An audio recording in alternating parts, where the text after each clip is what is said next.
Assalamualaikum warahmatullahi wabarakatuh.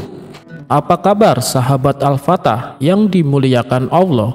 Semoga kita dalam keadaan sehat, dilimpahkan rezekinya dan diberikan keberkahan dunia dan akhirat. Amin ya robbal alamin.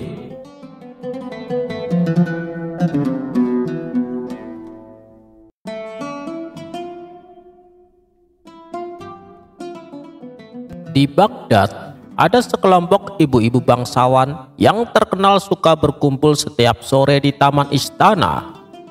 Mereka tak pernah absen memakai perhiasan berkilau, kalung bertumpuk, cincin sebesar telur puyuh, dan anting yang gemerlap sampai memantulkan sinar matahari. Tapi bukan hanya perhiasan yang berkilau, lidah mereka pun tajam. Tiap kali bertemu, yang dibahas hanya satu: siapa yang paling kaya dan paling asli perhiasannya. Suatu sore, mereka melihat Abu Nawas sedang duduk santai membaca buku di bawah pohon rindang. "Wahai Abu Nawas," panggil salah satu ibu dengan nada menggoda. "Kau yang katanya paling cerdas, coba tebak dari kami berlima, siapa yang memakai perhiasan paling asli?" tanya ibu-ibu tersebut. Abu Nawas menutup bukunya perlahan dan tersenyum. "Wahai para wanita terhormat, tentu aku bisa tahu," ujarnya tenang. "Tapi aku butuh satu syarat," kata Abu Nawas. "Apa itu?" tanya mereka serempak penasaran. "Aku minta izin meminjam semua perhiasan kalian selama sehari. Besok akan kukembalikan, lengkap dengan peringkat keasliannya." Kelima ibu-ibu itu saling pandang. Karena merasa percaya diri, mereka langsung setuju. Kalung, cincin, gelang, semuanya dilepas dan diberikan kepada Abu Nawas. Keesokan harinya, mereka kembali dengan semangat. Tapi wajah Abu Nawas terlihat serius. "Ada kabar penting," kata Abu Nawas sambil membuka sebuah kantong kain.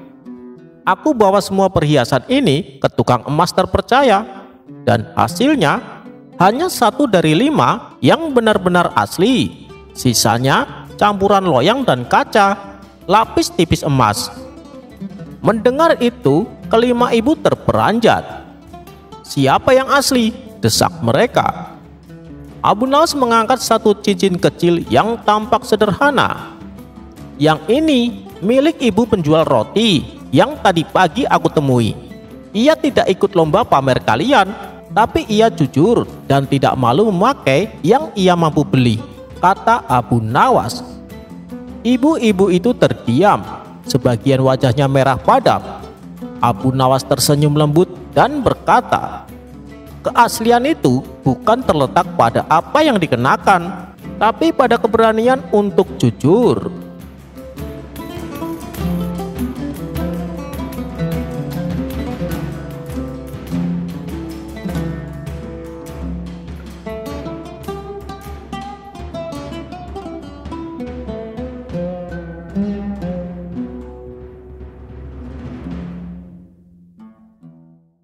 Meskipun sudah diperingatkan berkali-kali oleh Abu Nawas, Abu Jahil masih saja tidak menghilangkan kebiasaan buruknya. Kebiasaan buruknya tersebut adalah minum minuman arak. Menurut anggapan Abu Jahil, minum minuman arak tak ubahnya seperti makan buah anggur. Tak perlu disalahkan apalagi menghukuminya haram, sebab minuman arak terbuat dari buah anggur. Suatu hari, ketika Abu Nawas hendak ke masjid, ia kembali mendapati Abu Jahil sedang mabuk-mabukan di pinggir jalan. Kebetulan saat itu melintas para prajurit istana tengah berpatroli. Mereka pun segera menangkap Abu Jahil dan dibawa ke istana untuk mendapat hukuman. "Hei Abu Jahil, kamu tidak ada kapok-kapoknya, selalu saja bikin kesalahan yang sama," bentak Baginda Raja. "Memangnya ada yang salah dengan perbuatan saya?" protes Abu Jahil. "Mabuk minuman keras di pinggir jalan kau bilang tidak salah. Secara hukum agama saja sudah diharamkan. masih saja mengaku tidak salah, hardik Baginda Raja. Ampun Paduka yang mulia, sebelumnya izinkan saya membela diri, pinta Abu Jahil. Silakan, apa pembelaanmu? Kata Baginda Raja. Saya akan membuktikan kalau minuman arak itu halal. Paduka tentunya sudah tahu, pembuatan minuman arak dari buah anggur dicampur air yang dikeringkan di bawah sinar matahari. Sekarang saya mau bertanya, apakah haram memakan buah anggur? Tanya Abu Jahil. Itu tidak haram, jawab Baginda Raja. Apakah haram jika setelah makan anggur kemudian minum air? Tanya Abu Jahil. Itu juga tidak haram, jawab Baginda Raja. Terus bagaimana jika setelah saya makan anggur dan minum air, lalu saya duduk di bawah sinar matahari? Tanya Abu Jahil. Itu juga tidak ada masalah, jawab Baginda Raja. Bila demikian, ketika adonan buah anggur dan air dijemur bawah terik matahari, bagaimana ini bisa menjadi haram? Padahal tidak ada bedanya dengan yang tadi saya katakan, tutur Abu Jahil. Mendengar hal itu, Baginda Raja hanya terdiam. Ia bingung harus berkata apa.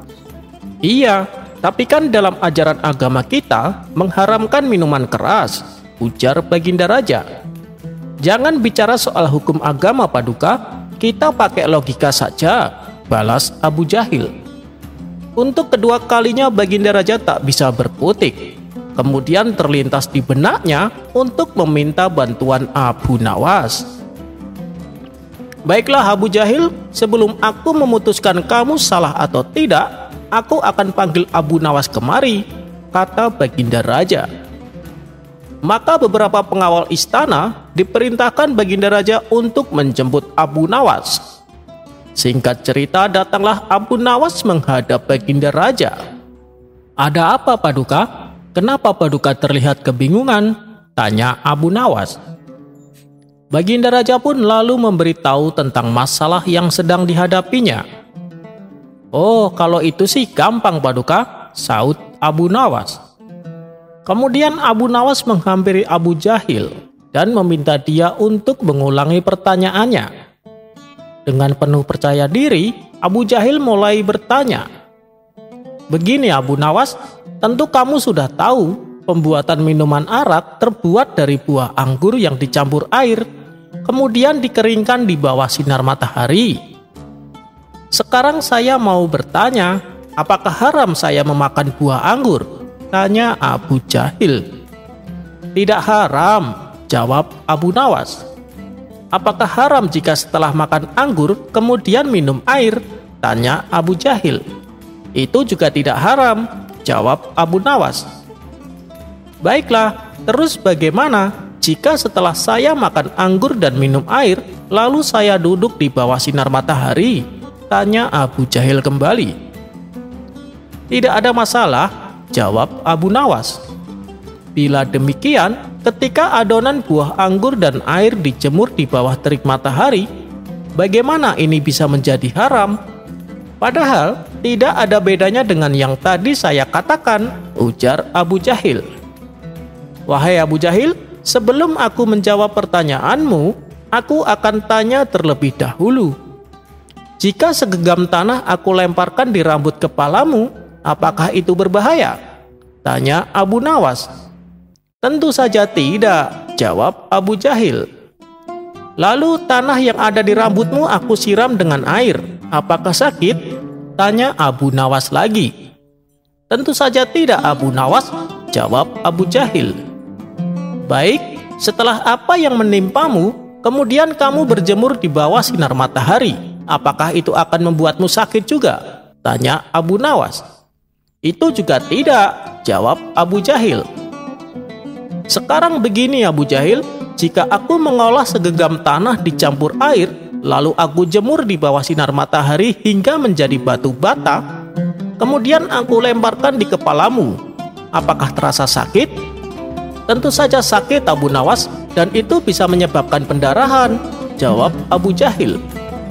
Nah, jadi kesimpulannya adalah adonan tanah dan air yang menjadi batu bata bisa melukai manusia. Demikian pula dengan adonan buah anggur dan air yang kemudian menjadi minuman keras. Itu bisa menjadikannya banyak masalah dan adalah wajib menghukum peminumnya, terang Abu Nawas. Mendengar penjelasan Abu Nawas, Abu Jahil tak mampu mendebatnya. Sementara Baginda Raja memuji kecerdasan Abu Nawas. "Bagaimana Abu Jahil? Apakah kamu masih mau mengelak?"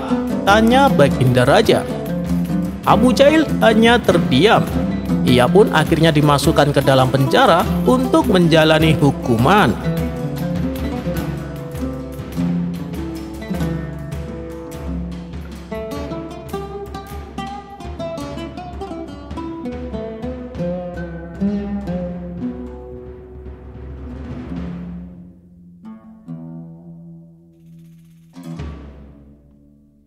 Dikisahkan Baginda Raja akan mengadakan pesta mewah di istananya. Dan pestanya kali ini sifatnya terbatas, karena hanya kalangan orang-orang tertentu saja yang diundang, seperti para pejabat istana dan tokoh-tokoh masyarakat. Mendengar rencana pesta tersebut, Abu Nawas merasa kecewa. Ia pun segera menghadap Baginda Raja. "Paduka yang mulia, saya dengar Paduka akan mengadakan pesta. Apa betul?" tanya Abu Nawas. "Benar Abu Nawas, dari mana kau tahu?" kata Baginda Raja balik bertanya. "Saya dapat kabar dari salah satu menteri istana. Saya sangat kecewa dengan Paduka." "Tak biasanya Paduka berbuat demikian," ujar Abu Nawas. "Apa maksudmu Abu Nawas?" balas Baginda Raja. "Pesta yang Paduka adakan, kenapa hanya untuk kalangan tertentu? Kenapa rakyat biasa tak boleh datang?" tanya Abu Nawas. "Itu urusanku Abu Nawas, kau tak berhak mengaturku," balas Baginda Raja. "Lalu bagaimana dengan saya Paduka? Apakah saya juga tidak diundang?" tanya Abu Nawas kembali. Sejenak Baginda Raja terdiam. Ia pun akhirnya berkata, "Baiklah Abu Nawas, karena kau juga termasuk tokoh masyarakat, maka aku akan mengundangmu." Mendengar itu Abu Nawas pun langsung tersenyum. Namun di balik senyumannya terbesit sebuah rencana konyol untuk merusak suasana pesta. Menurutnya, pesta yang hanya dihadiri pejabat istana adalah pesta yang melukai perasaan rakyat kecil. Sementara Baginda Raja yang menangkap gelagat Abu Nawas tak akan membiarkan begitu saja. "Sebaiknya aku ceritakan yang sebenarnya, supaya Abu Nawas mau mengerti," pikir Baginda Raja. "Begini Abu Nawas, di acara pesta nanti, semua tamu yang hadir diwajibkan membawa kado hadiah. Itulah sebabnya pesta ini hanya diperuntukkan kepada pejabat istana dan tokoh-tokoh masyarakat. Aku tak akan mungkin membebani rakyatku dengan memberikan kado hadiah kepadaku. Nanti ada saatnya aku mengadakan pesta yang diperuntukkan oleh seluruh rakyatku. Bukankah setiap tahun aku juga mengadakan pesta untuk mereka?" jelas Baginda Raja. Setelah mendapat penjelasan tersebut, Abu Nawas pun baru memahaminya. Tapi ia masih berpura-pura merasa kecewa. Baginda Raja kembali berkata, "Abu Nawas, karena pesta kali ini kau diundang, kau juga harus membawa hadiah untukku." Abu Nawas pun terkejut mendengarnya. "Waduh, gara-gara sempat berprasangka buruk, akhirnya aku juga yang kena sial," batin Abu Nawas. "Ampun Paduka yang mulia, tapi saya ini orang miskin. Mana mungkin saya sanggup membelikan hadiah," ujar Abu Nawas. "Itu kan salahmu sendiri. Kamu sendiri yang minta diundang ke acara pesta. Tapi jangan khawatir, aku tak akan memintamu memberikan saya kado hadiah yang mahal," balas Baginda Raja. "Baiklah Paduka, hadiah apa yang Paduka inginkan?" tanya Abu Nawas. "Aku ingin kau membawakan hadiah yang bisa membuatku senang, tetapi juga bisa membuatku emosi," jawab Baginda Raja. "Permintaan aneh macam apa lagi ini?" batin Abu Nawas. Tapi mau tak mau, Abu Nawas harus menyanggupi. Pada keesokan harinya, Abu Nawas melakukan aktivitas seperti biasanya, yaitu mencari kayu di hutan. Waktu itu, kayu yang didapatkan lumayan banyak, sehingga ia bekerja sampai sore. Bahkan ia pulang ke rumah ketika menjelang maghrib. Karena saking letihnya, selepas sholat Isya Abu Nawas membaringkan tubuhnya dan tertidur. Padahal saat itu, ia sudah ada janji untuk menghadiri pesta yang diadakan oleh Baginda Raja. Sementara di tempat lain Baginda Raja sedang menanti kehadiran Abu Nawas. Namun hingga pesta berakhir, Abu Nawas tak kunjung datang. Meskipun Baginda Raja sedikit kecewa, tapi di balik itu ada kebahagiaan yang didapatkannya, yaitu ia akan gunakan kesalahan Abu Nawas ini untuk bisa menghukum dirinya. Singkat cerita, keesokan harinya datanglah Abu Nawas menghadap. "Wahai Abu Nawas, kenapa tadi malam kau tak datang? Dan mana hadiah yang aku inginkan?" tanya Baginda Raja. Namanya saja Abu Nawas. Kesalahan yang ia buat justru dijadikan sebagai hadiah. "Bukankah tadi malam saya sudah memberikannya?" kata Abu Nawas. "Mana? Tadi malam saja kau tak datang," balas Baginda Raja. "Coba ingat baik-baik, hadiah apa yang Paduka inginkan?" "Paduka menginginkan hadiah yang bisa membuat senang, tapi bisa membuat Paduka emosi. Betul kan? Ketidakhadiran saya di pesta, itulah hadiah untuk Paduka. Paduka pasti senang karena saya tidak jadi mengacaukan acara pesta. Dan Paduka jadi punya alasan menghukum saya karena tidak datang ke acara pesta. Tapi begitu mendengar penjelasan saya, Paduka tak bisa membantahnya, bahkan membenarkan jawaban saya. Oleh karenanya, Paduka menjadi emosi karena tidak bisa menghukum saya," tutur Abu Nawas. Spontan Baginda Raja pun tertawa terpinggal-pinggal. "Kau memang cerdik Abu Nawas. Baiklah, aku beri hadiah 5 dinar untukmu," kata Baginda Raja sambil menyerahkan uangnya. Abu Nawas pun merasa senang menerimanya. "Tapi tunggu dulu Abu Nawas, uang tersebut harus kau belanjakan untuk membeli sesuatu yang bisa membuatmu jadi orang paling bahagia di dunia. Dan sesuatu itu harus kau tunjukkan padaku," perintah Baginda Raja. Tanpa menunggu lama, Abu Nawas segera pergi ke pasar untuk melaksanakan perintah rajanya. Setibanya di pasar, Abu Nawas membeli jubah yang sederhana. Lalu jubah tersebut ia berikan kepada tukang jahit. Ia meminta kepada si penjahit agar saku jubahnya dirubah 2 kali lebih besar. Setelah selesai, Abu Nawas pun langsung kembali ke istana dengan mengenakan jubah yang baru dibelinya tersebut. Melihat penampilan Abu Nawas dengan jubah yang aneh, membuat Baginda Raja tertawa. "Ada-ada saja kau Abu Nawas, jubah seperti itu masa bisa membuatmu jadi orang paling bahagia di dunia?" celoroh Baginda Raja. "Tentu saja Paduka, jubah ini mulai sekarang akan selalu membuat saya merasa paling bahagia di dunia," balas Abu Nawas. Tawa Baginda Raja pun semakin kencang. "Apa aku tidak salah dengar? Dengan saku besar seperti itu, yang ada kamu malah terlihat seperti orang idiot," kata Baginda Raja terus tertawa. "Mereka yang tidak tahu akan berpikiran seperti itu. Tapi bagi yang tahu, pasti justru akan merasa kagum," sahut Abu Nawas. "Oh ya, bisa kau jelaskan?" pinta Baginda Raja mulai penasaran. "Dengan jubah yang bersaku besar itu, nantinya saya bisa membawa hadiah lebih banyak. Itu apabila Paduka memberikan saya sebuah tantangan.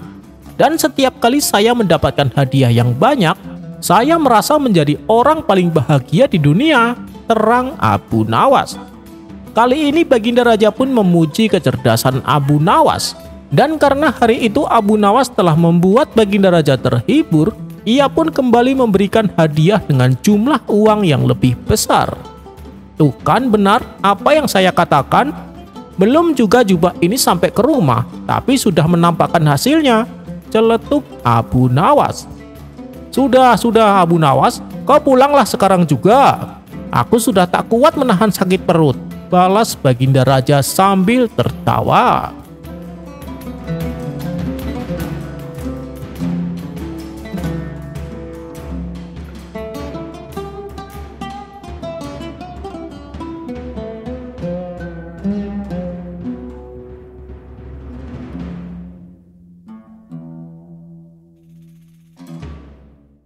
Cerita Abu Nawas kali ini berawal dari suatu hari Baginda Raja kedatangan sahabatnya yang merupakan raja dari negeri seberang. Sahabatnya itu mengeluhkan perilaku putranya. Sang raja negeri seberang menceritakan bahwa anaknya sangat malas dan enggan disuruh belajar. Lalu yang lebih parah lagi, si anak bandelnya kelewat batas. Ia lebih suka melalui waktunya untuk bermain dan tidur. Manakala setiap kali sang raja mendatangkan guru untuk mengajari, si anak malah menertawakannya, bahkan seringkali dilecehkan dan diabaikan. Hal ini membuat guru-guru yang mengajar memilih berhenti.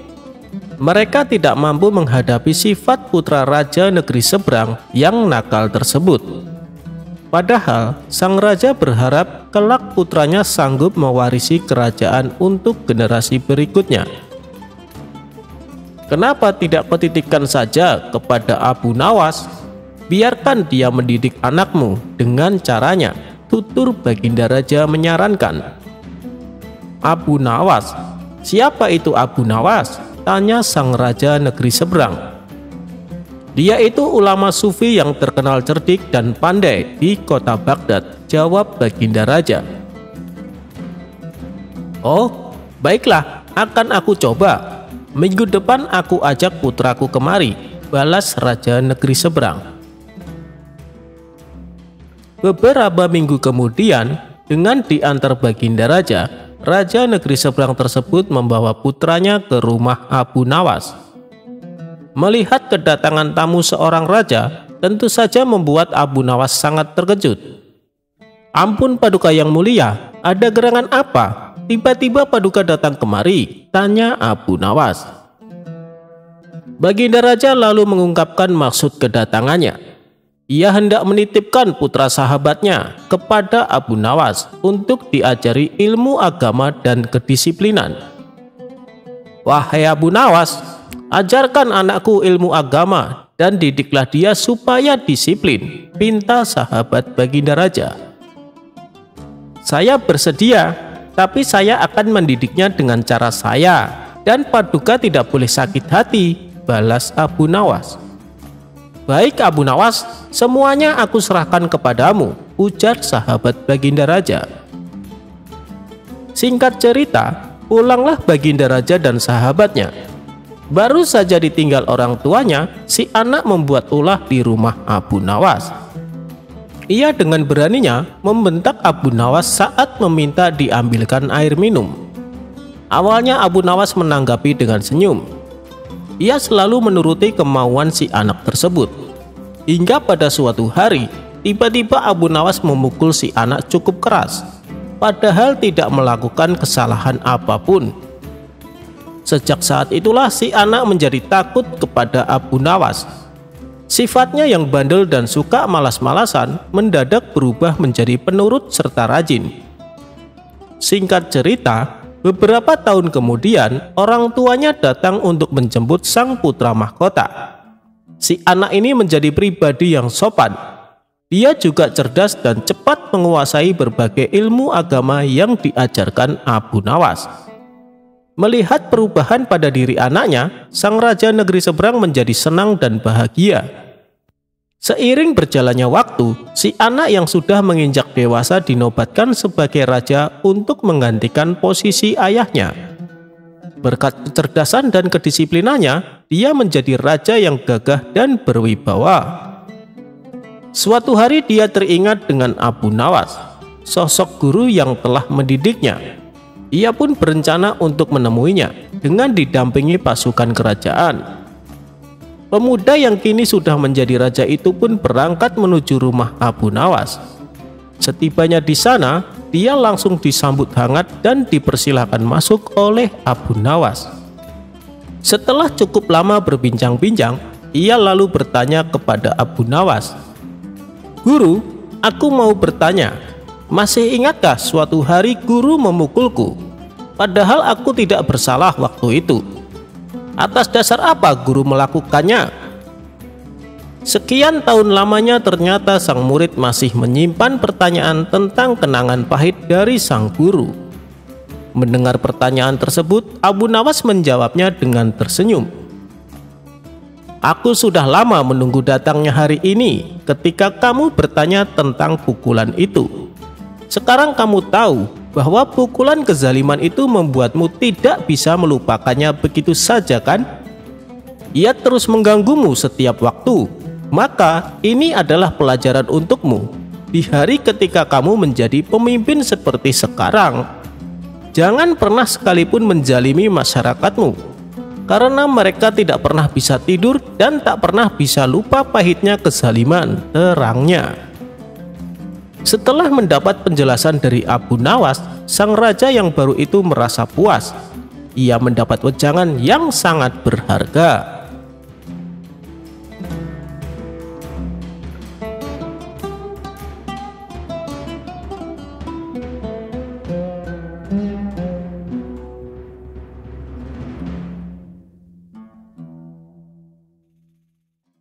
Di sebuah warung kopi, teman-teman Abu Nawas sedang membicarakan dirinya.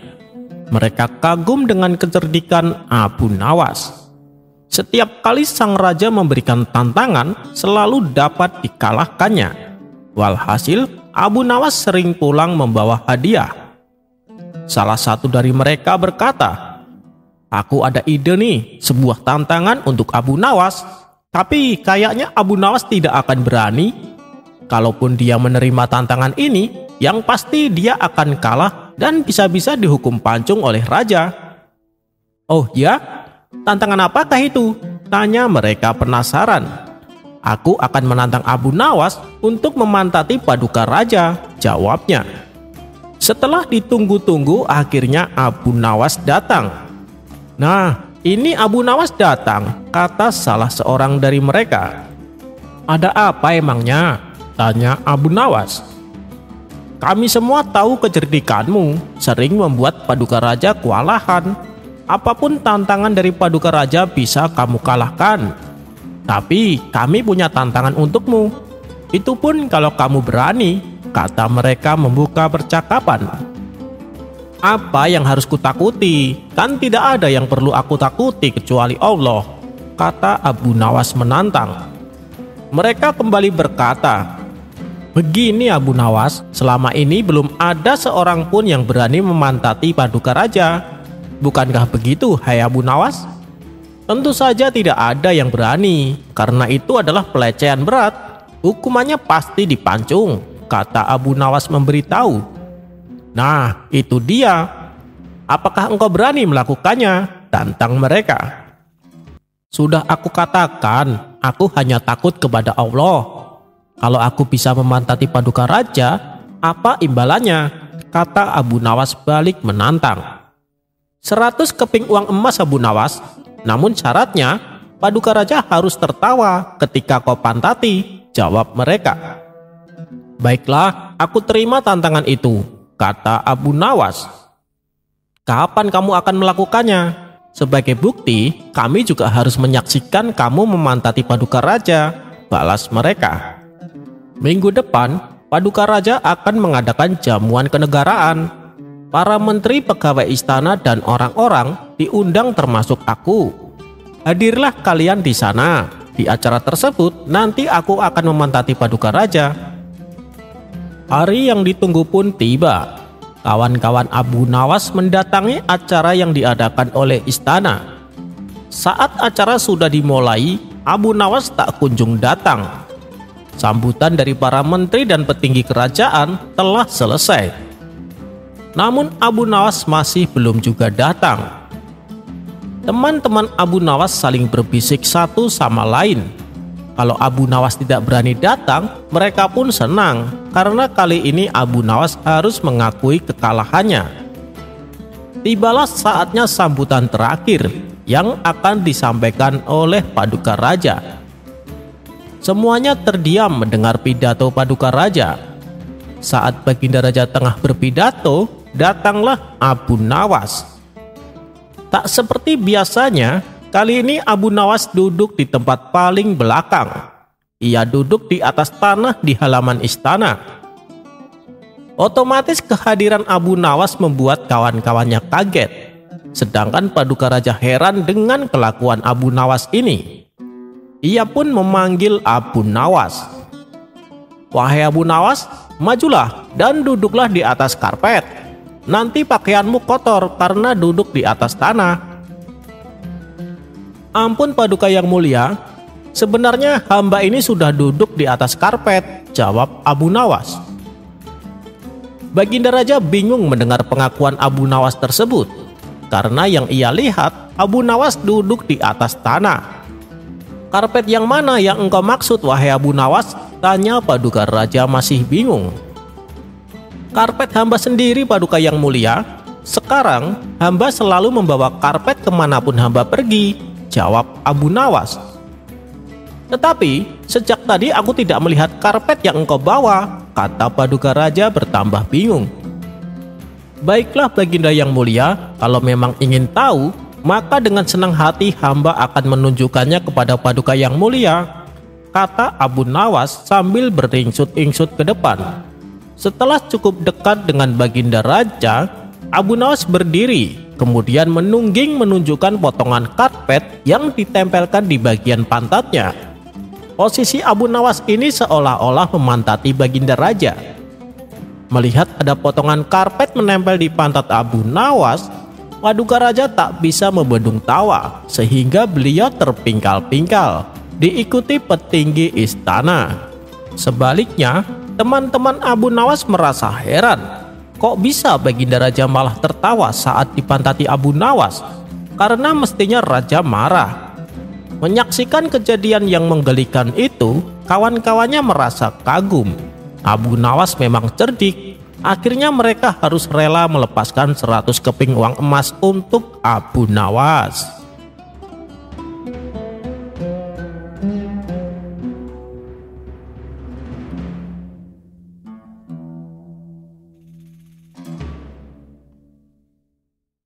Kisahnya bermula ketika Abu Nawas melakukan kesalahan yang membuat Baginda Raja sangat marah. Baginda Raja memerintahkan pasukan istana untuk secepatnya menangkap Abu Nawas. Sementara sosok humoris itu yang sedang berada di rumah memberitahukan kepada istrinya, "Wahai istriku, sepertinya aku harus meninggalkan kampung halaman untuk beberapa waktu," ucap Abu Nawas. "Ada masalah apa lagi, wahai suamiku? Kenapa engkau terlihat ketakutan?" tanya sang istri yang sangat khawatir. "Aku telah membuat kesalahan yang membuat Baginda Raja murka. Aku yakin tidak lama lagi pasukan istana datang kemari untuk menangkapku," jawab Abu Nawas. Kemudian Abu Nawas mengemas bajunya ke dalam tas dan segera pergi meninggalkan rumah. Ternyata dugaan dia benar. Selepas kepergiannya, beberapa prajurit istana datang menggeledah rumah Abu Nawas. "Mana Abu Nawas?" tanya salah satu prajurit kepada istri Abu Nawas. "Dia sudah pergi meninggalkan kampung ini," jawab istri Abu Nawas. Para prajurit pun langsung balik ke istana menghadap Baginda Raja. "Mana Abu Nawas?" tanya Baginda Raja. "Ampun Paduka yang mulia, Abu Nawas sudah tidak ada di rumahnya," kata istrinya. "Dia sudah meninggalkan kampung ini," jawab salah satu prajurit. "Kurang ajar, dia coba menghindari hukuman," pikir Baginda Raja. Sementara Abu Nawas mulai mengembara dan berpindah-pindah tempat dari kampung satu ke kampung yang lainnya. Suatu ketika dalam pengembaraannya, Abu Nawas melintasi sebuah dusun yang sedang dilanda musim kemarau. Abu Nawas yang mengenakan jubah dan sorban layaknya ulama besar sempat membuat perhatian warga. Mereka mengira Allah Subhanahu wa Ta'ala telah mengirim seorang waliullah untuk menolong dusunnya yang sedang mengalami musim kemarau. Para warga pun segera mengerumuni Abu Nawas. "Assalamualaikum Syekh. Sudilah kiranya Tuan Syekh mampir sebentar di rumah kami," pinta kepala dusun. Abu Nawas pun sudah menolaknya.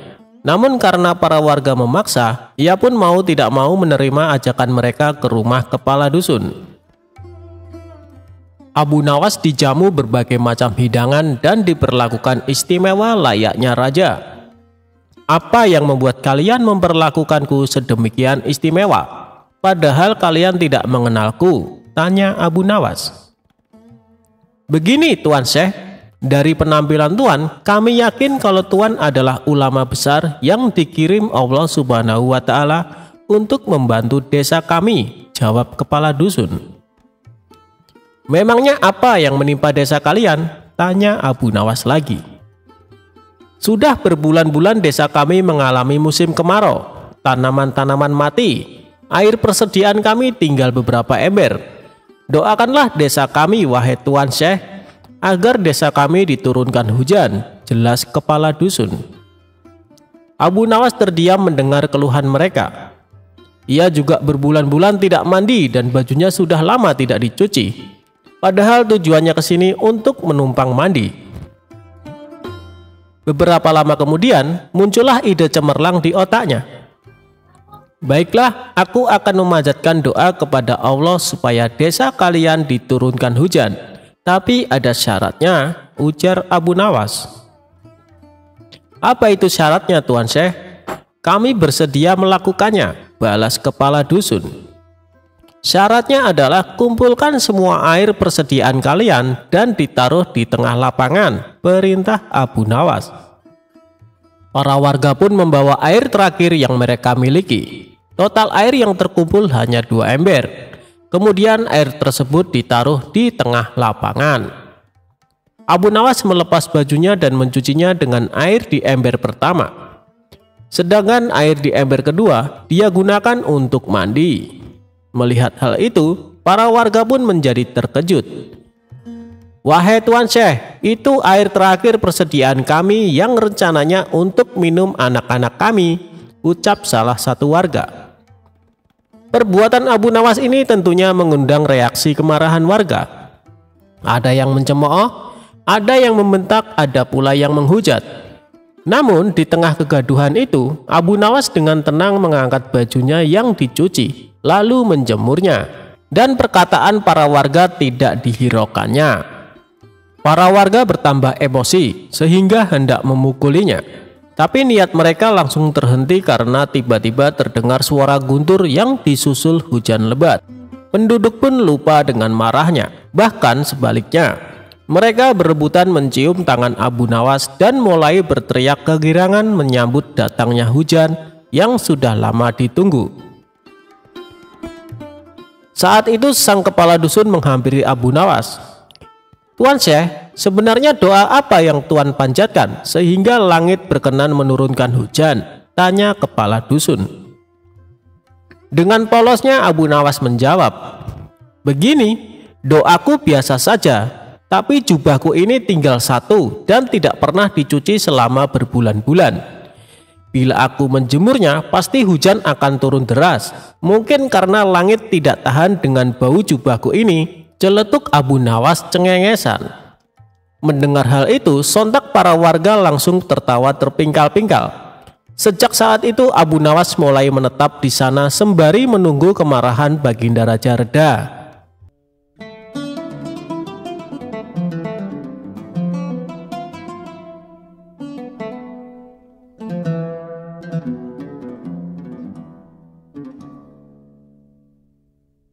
Abu Nawas lolos dari siasat busuk pemilik warung makan. Dikisahkan, Abu Nawas sering bepergian keluar kota untuk tujuan berdagang. Di kota tersebut, Abu Nawas sering mampir di warung makan langganannya. Suatu ketika, Abu Nawas baru saja tiba di kota itu dan seperti biasanya mampir di warung makan langganannya itu.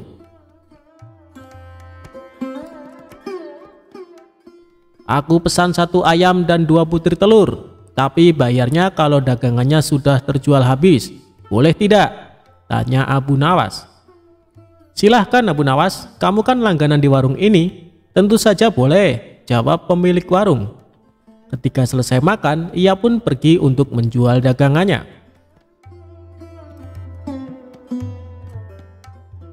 Setelah 3 bulan berlalu, dagangan Abu Nawas pun habis. Kemudian Abu Nawas pergi mendatangi kembali warung makan langganannya.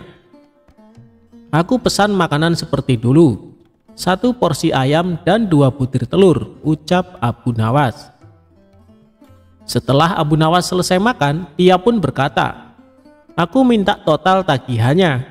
Jangan lupa digabung dengan tagihan 3 bulan yang lalu," kata Abu Nawas.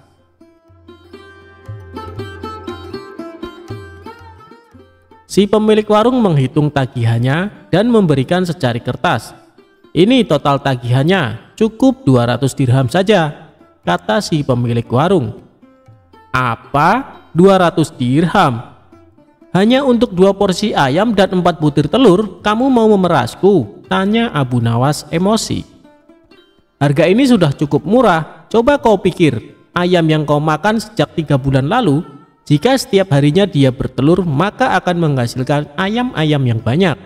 Dan jika dijual akan menghasilkan ribuan dirham. Tapi aku hanya menyuruhmu membayar 200 dirham saja," kata si pemilik warung.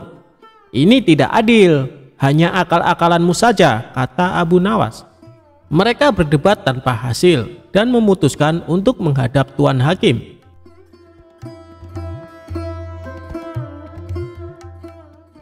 Ketika keduanya menemui hakim, ternyata hakim berpihak kepada pemilik warung.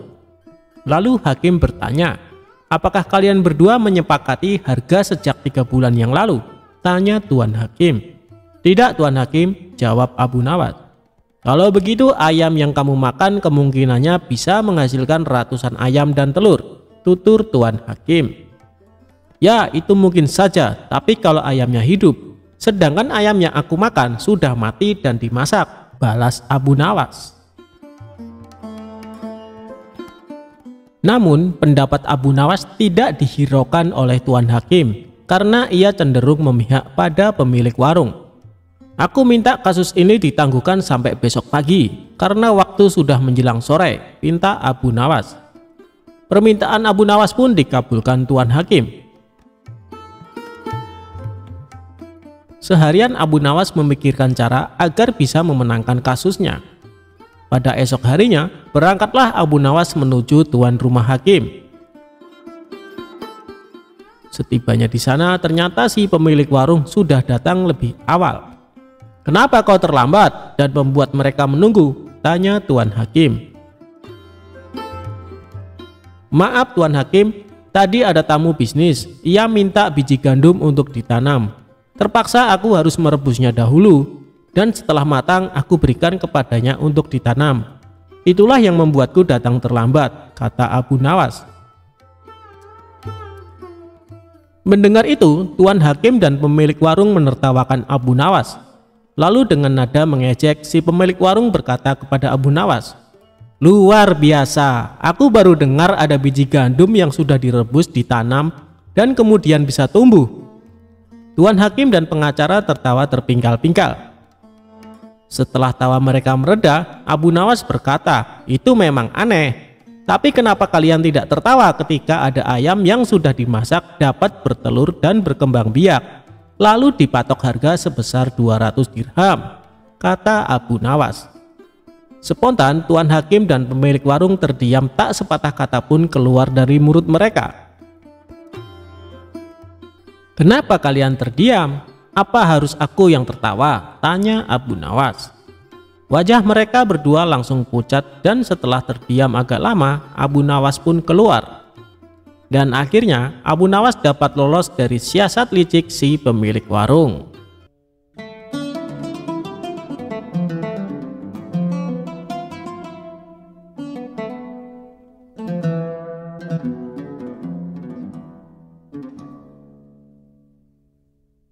Pada suatu hari, Abu Nawas dengan santai menyisir jalanan kota. Ia mendapat perintah dari Baginda Raja untuk memantau keadaan rakyatnya. Tiba-tiba, langkahnya terhenti tepat di depan lapangan yang tengah penuh dengan kerumunan warga. Abu Nawas penasaran dengan apa yang terjadi di sana. Ternyata di lapangan itu tengah ada pertunjukan monyet ajaib. Monyet ajaib ini dapat memahami bahasa manusia dan hanya patuh kepada perintah tuannya saja.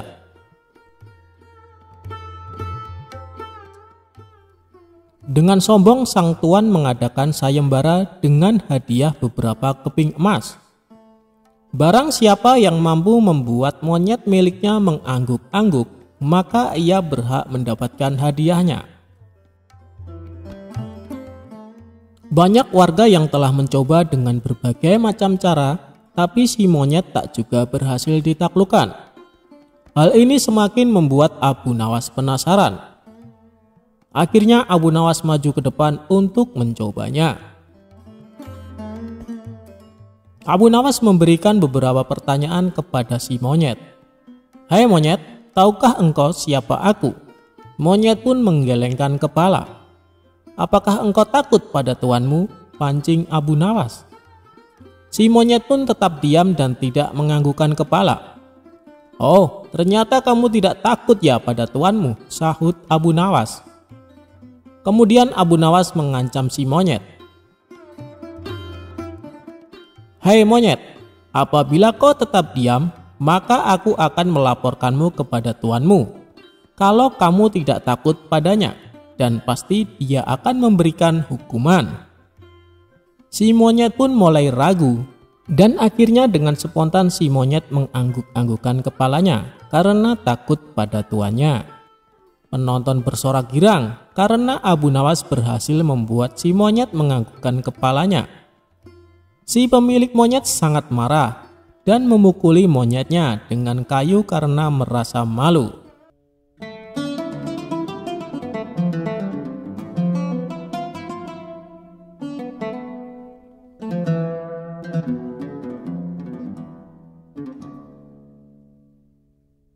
Abu Nawas anti hujan. Sejak peristiwa penghancuran barang-barang di istana oleh Abu Nawas yang disaksikan oleh Baginda Raja, saat itu pula Baginda Raja sangat kesal dan ingin segera untuk menangkap si tersangka yaitu Abu Nawas agar dijebloskan ke dalam penjara karena ulah dari tingkah lakunya. Sudah menjadi hukum bagi siapa saja yang tidak sanggup melaksanakan titah Baginda Raja, apalagi sampai membangkang kepada sang raja, maka tak disangsikan lagi bahwa ia akan mendapatkan hukuman.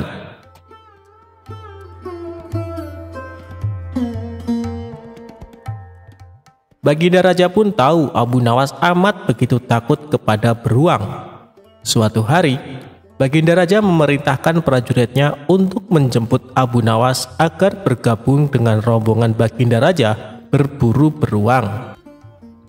Abu Nawas merasa takut dan gemetar, tetapi ia tidak berani menolak perintah dari Baginda Raja tersebut. Dalam perjalanan menuju ke hutan, tiba-tiba cuaca yang cerah berubah menjadi mendung beraroma kegelapan. Seketika Baginda Raja langsung memanggil Abu Nawas. Dengan penuh ta'zim dan rasa hormat, Abu Nawas pun mendekati Baginda Raja. Tanya Baginda Raja tanpa sedikit pun senyum di wajahnya. "Ampun tuanku, hamba belum tahu," jawab Abu Nawas dengan polosnya. "Kau pasti tahu bahwa sebentar lagi akan turun hujan. Hutan masih jauh dari sini, kau beri kuda yang lamban. Sedang aku dan pengawal-pengawalku akan menunggangi kuda yang cepat. Nanti pada waktu makan siang kita berkumpul di tempat peristirahatanku. Bila hujan turun, kita harus menghindarinya dengan cara kita masing-masing agar pakaian kita tetap kering. Sekarang mari kita berpencar," Baginda Raja menjelaskan. Kemudian Baginda Raja dan rombongan mulai bergerak dan berpencar. Abu Nawas kini tahu Baginda Raja akan menjebaknya. Lalu ia harus mencari akal. Ia pun memutar otak cerdiknya. Dan ketika Abu Nawas sedang berpikir, tiba-tiba hujan pun turun. Begitu hujan turun, Baginda Raja beserta rombongannya segera memacu kuda mereka masing-masing untuk mencapai tempat perlindungan yang terdekat. Tetapi karena derasnya hujan, Baginda Raja dan para pengawalnya basah kuyup. Ketika waktu makan siang tiba, Baginda Raja bersegera menuju tempat peristirahatan. Belum sempat baju Baginda Raja dan para pengawalnya kering, Abu Nawas datang dengan menunggang kuda yang amat lamban. Baginda Raja dan para pengawalnya seketika terperangah terkejut, kebingungan karena baju Abu Nawas tidak basah sama sekali. Padahal dengan kuda yang paling cepat pun, Baginda Raja beserta para pengawalnya tidak bisa mencapai tempat berlindung yang paling dekat sekalipun. Pada hari berikutnya, Abu Nawas diberi kuda yang cepat yang kemarin ditunggangi oleh Baginda Raja sendiri. Kini Baginda Raja dan para pengawal-pengawalnya menunggangi kuda-kuda yang lamban. Setelah Abu Nawas dan rombongan kerajaan berpencar, hujan pun turun seperti kemarin. Ini hujan lebih deras daripada hari kemarin. Baginda Raja dan para pengawalnya lagi-lagi basah kuyup karena kuda yang mereka tunggangi tidak bisa berlari dengan kencang. Pada waktu makan siang tiba, Abu Nawas pun tiba di tempat peristirahatan lebih dahulu daripada Baginda Raja beserta rombongannya. Kemudian Abu Nawas menunggu Baginda Raja. Selang beberapa saat, Baginda Raja dan para pengawalnya tiba dengan pakaian yang basah kuyup.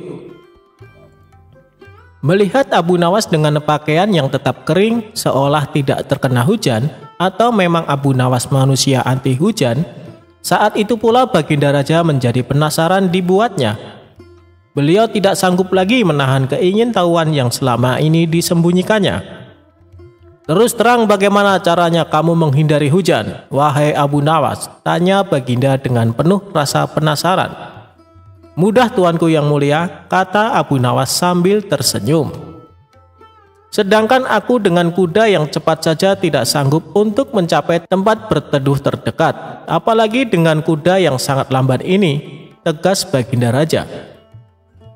"Hamba sebenarnya tidak melarikan diri dari hujan, Tuan. Tetapi begitu waktu hujan turun, lalu hamba secepat mungkin melepas pakaian hamba dan bersegera melipatnya, lalu mendudukinya. Ini hamba lakukan sampai hujannya berhenti," ungkap Abu Nawas. Diam-diam Baginda Raja akhirnya mengakui kecerdikan Abu Nawas.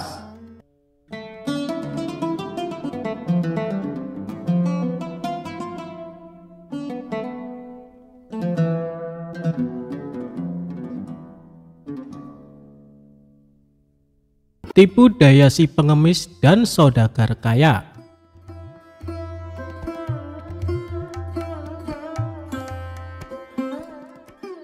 Abu Nawas terlahir pada tahun 747 Masehi. Nama lengkapnya adalah Abu Ali Al-Hasan bin Hani Al-Hakimi. Kepiawaian Abu Nawas dalam mencipta syair ketika itu nyaris tak tertandingi. Terbukti walaupun dalam keadaan mabuk, ia tetap mampu melahirkan mutiara-mutiara kata yang indah. Abu Nawas pun dikenal sebagai sosok sufi yang bijaksana dan kocak. Kisahnya lucu, mengocok perut, dan syarat akan suri tauladan.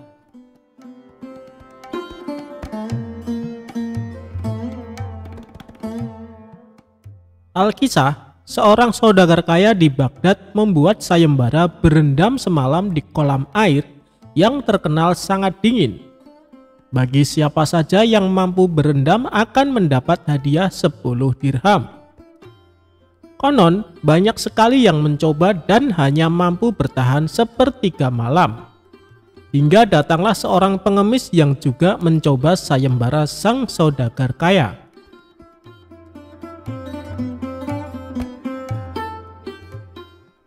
Singkat cerita, si pengemis pun hampir menyerah di tengah malam. Kemudian berdoalah si pengemis kepada Allah, dan ia pun tidak merasa kedinginan lagi.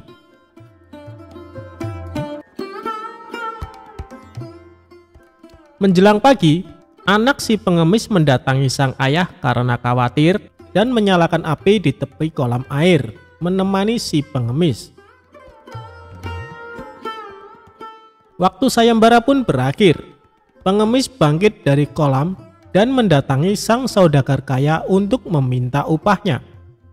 Terjadilah perdebatan antara si pengemis dan sang saudagar. "Aku tidak mau membayar karena anakmu membuat api di tepi kolam. Kamu pasti tidak merasa kedinginan," ujar sang saudagar. Panas api itu tidak sampai ke badan saya. Selain apinya jauh, saya kan berendam di dalam air. Bagaimana bisa api masuk ke dalam air? Sanggah si pengemis. Sang saudagar kaya bersikukuh tak ingin memberi hadiah. Lalu berceritalah si pengemis kisah pilunya kepada Abu Nawas. Abu Nawas mengatakan bahwa hadiah si pengemis akan datang esok hari.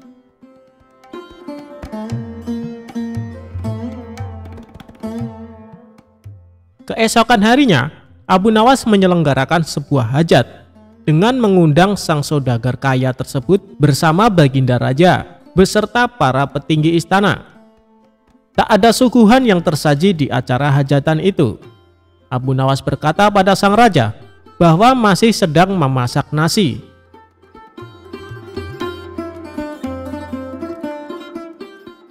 Setelah tak sabar menunggu, akhirnya sang raja dan saudagar kaya menghampiri Abu Nawas.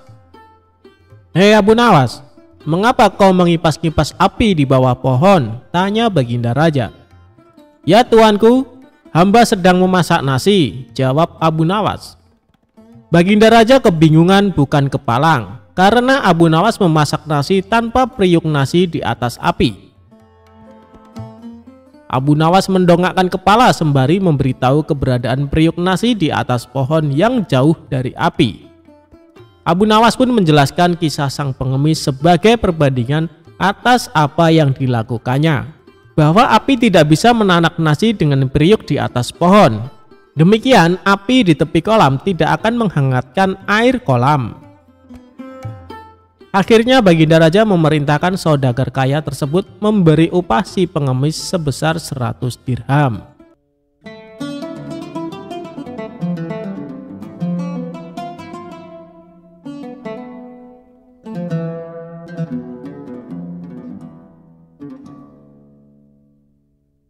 Raja dikasih bebek panggang berkaki 1 oleh Abu Nawas.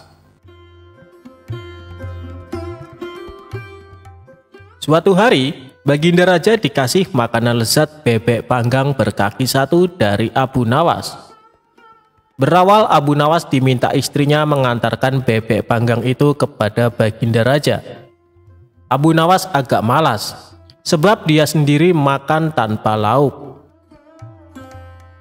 "Sudahlah, supaya Baginda Raja makin sayang sama kau suamiku," ujar istri Abu Nawas. Abu Nawas pun mengalah. Dengan berat hati ia menenteng bungkusan bebek panggang yang menggoda seleranya itu. Diam-diam Abu Nawas tidak tahan juga. Biar saja ku ambil pahanya yang satu itu," pikir Abu Nawas sembari mematahkan kaki itik tersebut. Tanpa pikir panjang, Abu Nawas pun memakannya. Akhirnya Abu Nawas sampai juga ke istana dengan membawa bebek panggang berkaki 1 menghadap Baginda Raja. Abu Nawas disambut Baginda Raja dengan ramah. Rupanya ketika Abu Nawas datang, Baginda Raja juga sedang makan. "Apa yang kau bawa Abu Nawas?" tanya Baginda Raja melihat Abu Nawas menenteng sesuatu. Tanpa banyak cakap, Abu Nawas menyerahkan bawaannya kepada Baginda Raja. Bebek panggang," gumam Baginda Raja tersenyum cerah. Belum lagi menikmati bebek panggang hadiah dari Abu Nawas, Baginda Raja terdiam beberapa saat mendapatinya hanya berkaki 1. "Mengapa bebek panggang ini hanya berkaki 1, Abu Nawas?" tanya Baginda Raja dengan penasaran. "Memang begitu Baginda, di negeri ini bebek-bebek hanya memiliki 1 kaki. Kalau Baginda Raja tidak percaya, cobalah lihat di kolam," jawab Abu Nawas santai. Mereka berdua pun berjalan menuju kolam. Di sana banyak bebek-bebek berendam sambil mengangkat sebuah kakinya, sehingga tampak hanya berkaki 1. "Lihatlah," kata Abu Nawas cengengesan. "Di sini bebek hanya berkaki 1, lanjutnya sembari jarinya menunjuk gerombolan itik di kolam. Tentu saja Baginda Raja tidak mau ditipu, maka ia pun berteriak keras. Semua bebek kaget menurunkan kaki yang dilipat dan berterbangan. Tapi Abu Nawas juga tidak kehilangan akal. Subhanallah, katanya. Bahkan bebek pun takut pada keinginan Baginda Raja. Barangkali kalau Baginda meneriaki Paduka, Paduka akan ketakutan dan secara refleks menggandakan kaki jadi 4 dan kemudian terbang juga. Mata Baginda Raja melotot ke arah Abu Nawas, sepertinya marah. Tapi yang terjadi justru ledakan tawa Baginda Raja. "Yuk kita makan sama-sama bebek panggang berkaki 1 itu," ajak Baginda Raja. Abu Nawas pun makan dengan lahap. "Alhamdulillah, rezeki memang enggak kemana," ujarnya sembari mengapungkan senyum di bibirnya.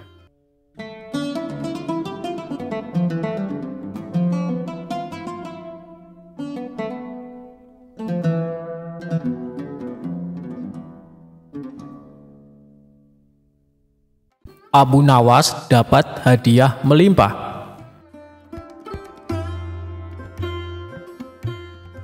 Cerita lucu Abu Nawas kali ini bermula ketika suatu hari Baginda Raja memerintahkan semua menteri untuk berkumpul di istana.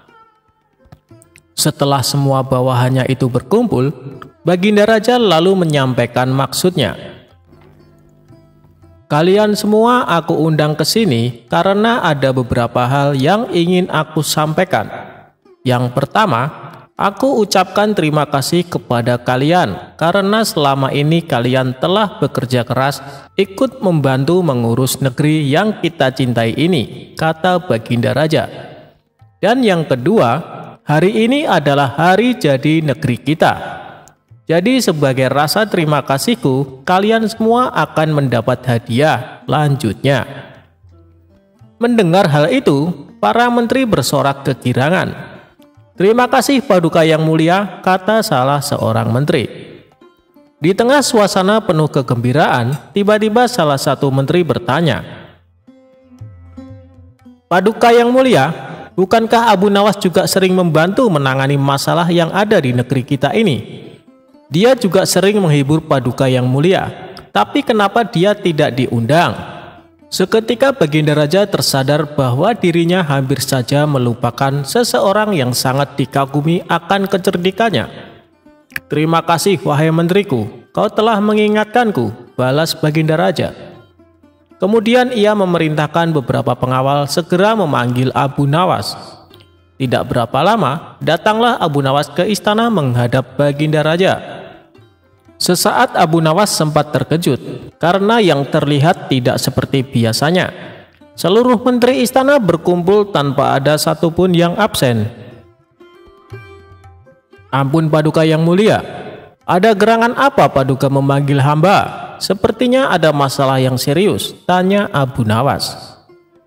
"Tidak ada masalah apa-apa Abu Nawas, justru ini adalah hari yang penuh kebahagiaan," balas Baginda Raja. "Alhamdulillah kalau begitu. Tapi ada tujuan apa hamba dan semua menteri istana diperintahkan menghadap Paduka?" tanya Abu Nawas lagi. Baginda Raja lalu memberitahu akan memberikan hadiah kepada semua menteri, termasuk Abu Nawas. Hadiah yang akan dibagikan tersebut sebagai wujud terima kasih kepada orang-orang yang telah berjasa ikut andil mengurus negeri dan rakyat. Kemudian Baginda Raja mengajak Abu Nawas dan semua menteri memasuki ruangan besar yang penuh perhiasan emas. "Saat ini kuhadiahkan kepada kalian sebuah kebebasan sampai waktu yang telah aku tentukan. Silahkan peganglah apa yang besar yang ada di dalam ruangan ini, dan apa yang berhasil kalian pegang akan menjadi milik kalian," teriak Baginda Raja. Spontan para menteri berhamburan mencari sesuatu yang disenangi. Masing-masing berebut menyentuh perhiasan paling besar agar bisa menjadi miliknya. Sedangkan Abu Nawas sendiri hanya terdiam. Ia sama sekali tidak ikut memperebutkan hadiah. Abu Nawas tetap berdiri di samping Baginda Raja. Melihat hal itu, Baginda Raja menjadi heran. "Hei Abu Nawas, kenapa diam saja? Kau tidak butuh hadiah emas?" tanya Baginda Raja. Ditanya seperti itu, Abu Nawas justru cengengesan sambil terus menatap Baginda Raja. Tanpa diduga, dari belakang Abu Nawas memeluk Baginda Raja sangat erat. "Hei Abu Nawas, apa-apaan ini? Apa yang kau lakukan?" teriak Baginda Raja kesakitan. Baginda Raja berusaha berontak, namun Abu Nawas makin erat memeluknya hingga tidak berdaya melakukan sesuatu. "Abu Nawas, kau sudah gila ya? Lepaskan aku!" teriak Baginda Raja lagi. Kali ini Baginda Raja berontak sekuat tenaga dan akhirnya Abu Nawas terpental jatuh. Ketika Abu Nawas hendak berdiri dan beranjak, Baginda Raja mengumumkan bahwa waktu yang ditentukan telah habis. Dari seluruh menteri terlihat masing-masing memegang beberapa perhiasan emas yang berhasil didapatkan. "Emas yang ada di tangan kalian sepenuhnya adalah milik kalian. Silahkan dibawa pulang," kata Baginda Raja. Maka satu persatu menteri mohon diri pamit pulang. Begitu juga dengan Abu Nawas, ia mohon pamit kepada Baginda Raja. "Tunggu Abu Nawas, jangan pulang dulu. Aku masih ada urusan dengan kau," ucap Baginda Raja. Baginda Raja lalu menanyakan kepada Abu Nawas perihal tingkah anehnya yang tiba-tiba memeluk dirinya. "Maaf Paduka yang mulia, semua menteri Paduka adalah orang-orang bodoh. Mereka lebih memilih beberapa harta Paduka. Padahal jika mereka memilih Paduka, niscaya mereka akan memiliki semua harta itu," ucap Abu Nawas. "Aku melihat semua harta Paduka sangat aku sukai, hingga rasanya sayang sekali jika aku hanya memilih salah satunya. Maka aku memeluk Paduka yang mulia agar Paduka menjadi milikku dan aku bisa memiliki semuanya," imbuhnya menjelaskan. "Maksudmu bagaimana Abu Nawas?" tanya Baginda Raja kebingungan. "Begini Paduka yang mulia, kebanyakan manusia bodoh di dunia ini lebih memilih harta dunia ketimbang pemilik sejatinya, yaitu Allah Subhanahu wa Ta'ala. Banyak manusia berlomba-lomba hanya untuk mendapatkan sebagian kecilnya saja. Padahal kalau dia mau memilih dan memiliki Allah, niscaya bukan hanya semua yang ada di muka bumi ini yang akan menjadi miliknya, melainkan Allah pun akan menjadi miliknya. Jika Allah telah menjadi miliknya, semuanya akan ia dapatkan. Itulah alasan saya kenapa hamba memeluk Paduka. Dengan begitu, hamba telah memiliki Paduka. Jadi semua yang Paduka miliki kini menjadi milikku juga, termasuk istana dan harta seisinya," papar Abu Nawas sambil cengengesan. "Kamu memang cerdik Abu Nawas," puji Baginda Raja. Maka sebagai hadiahnya, Baginda Raja mempersilahkan Abu Nawas untuk memilih sendiri. Ia mempersilahkan Abu Nawas mengambil hadiah sebanyak yang diinginkan. Akhirnya, tanpa bersusah payah, Abu Nawas bisa mendapatkan hadiah emas yang lebih banyak daripada menteri-menteri istana.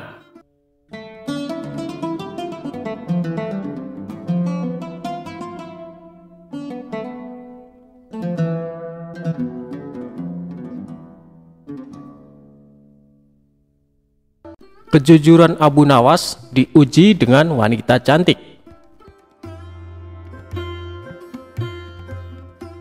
Suatu hari, Abu Nawas pergi ke hutan untuk mencari kayu.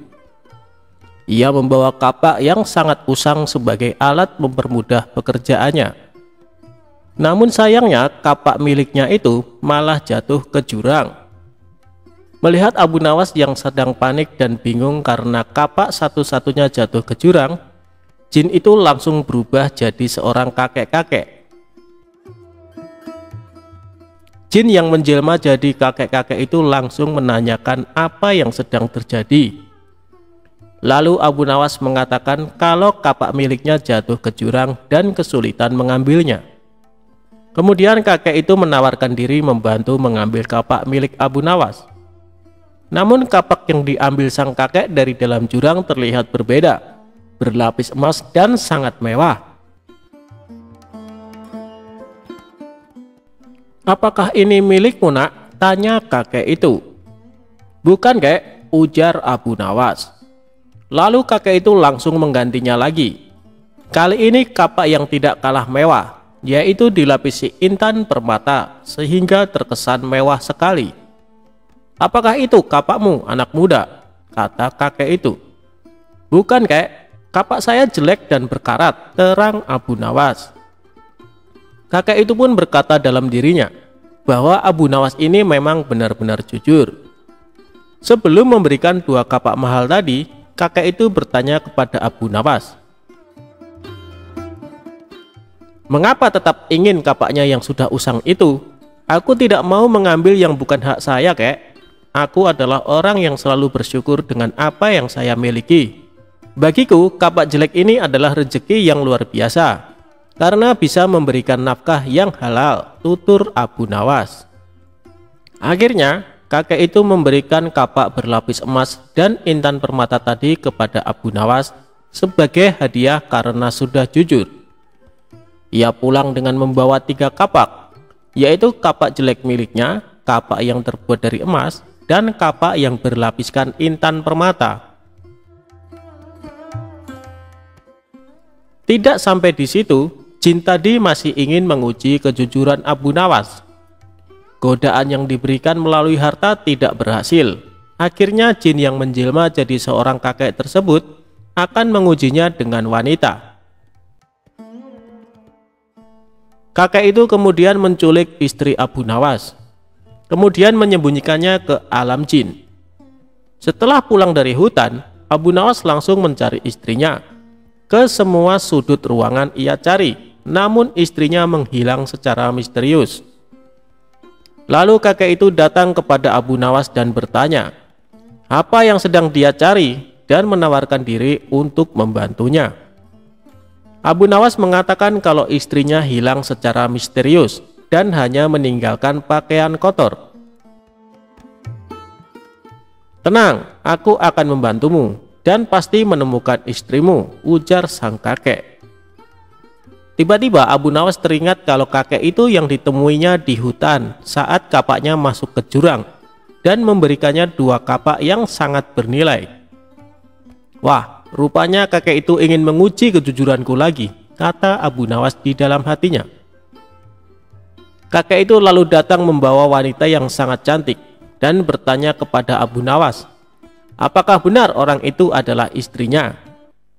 Abu Nawas melihat dari ujung kepala sampai ujung kaki. Apakah benar wanita ini adalah istrinya? "Benar, kek, ini istri saya," katanya. "Bukan, ini bukan istrimu. Kenapa kau tidak jujur? Katanya hidup harus penuh rasa syukur," ucap sang kakek. Lalu Abu Nawas menjelaskan, jika ia mengatakan itu bukan istrinya, kejadian yang sama akan seperti kapak tadi. Kakek itu nantinya akan membawa 1 wanita cantik lagi. "Nanti kau akan memberikan 2 wanita cantik itu lagi kan? Sama seperti kapak," terang Abu Nawas. Jin yang menyerupai kakek itu langsung tertawa terbahak-bahak. Ia tidak menyangka kalau Abu Nawas bukan hanya jujur, tapi juga cerdas.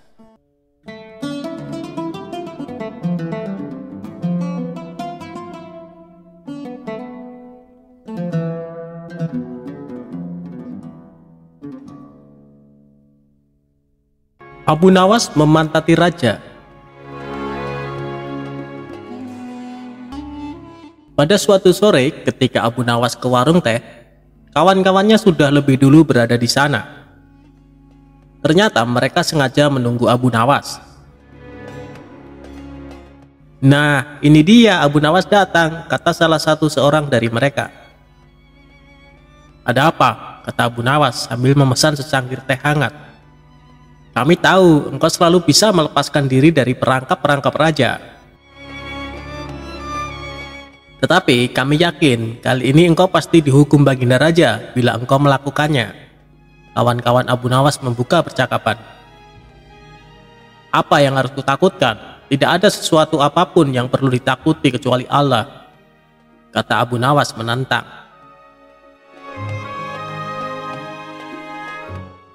"Selama ini belum pernah ada seorang pun di negeri ini yang berani memantati baginda raja. Bukankah begitu, hai Abu Nawas?" tanya kawan Abu Nawas. "Tentu saja tidak ada yang berani melakukan hal itu, karena itu pelecehan yang amat berat. Siapa saja yang melakukan pasti akan dipancung, kata Abu Nawas memberitahu. Itulah yang ingin kami ketahui darimu. Beranikah engkau melakukannya? Tanya temannya yang lain. Sudah kukatakan bahwa aku hanya takut kepada Allah saja. Sekarang apa taruhannya bila aku bersedia melakukannya? Abu Nawas balik bertanya. 100 keping uang emas. Selain itu, Baginda harus tertawa pada saat engkau pantati, tantang mereka. Bukan Abu Nawas namanya jika tidak bisa menyelesaikan suatu masalah. Ia menyanggupi tawaran yang amat berbahaya itu dan kembali pulang ke rumahnya. Kawan-kawan Abu Nawas merasa tidak yakin Abu Nawas sanggup untuk memantati Baginda Raja dan membuat Baginda Raja tertawa. Karena tantangan ini sangat berat, maka kali ini Abu Nawas pun harus berhadapan dengan Algojo pemenggal kepala.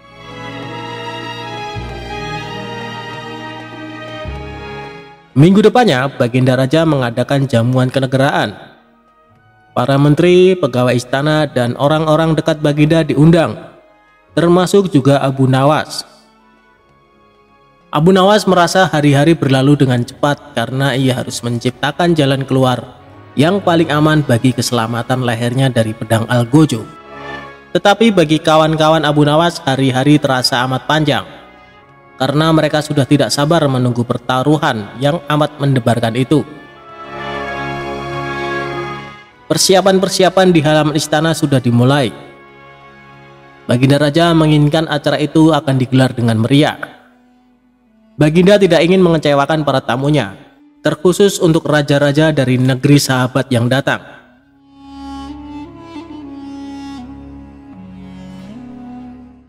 Akhirnya hari yang dijanjikan telah tiba. Semua tamu sudah datang kecuali Abu Nawas. Kawan-kawan Abu Nawas yang menyaksikan dari jauh merasa kecewa karena Abu Nawas tidak hadir. Namun ternyata mereka keliru. Abu Nawas bukan tidak datang, tetapi terlambat sehingga Abu Nawas duduk di tempat yang paling belakang. Ceramah-ceramah yang mengesankan mulai disampaikan oleh para ahli pidato. Kemudian giliran Baginda Raja menyampaikan pidatonya. Setelah menyampaikan pidato, Baginda melihat Abu Nawas duduk sendirian di tempat yang tidak ada karpetnya.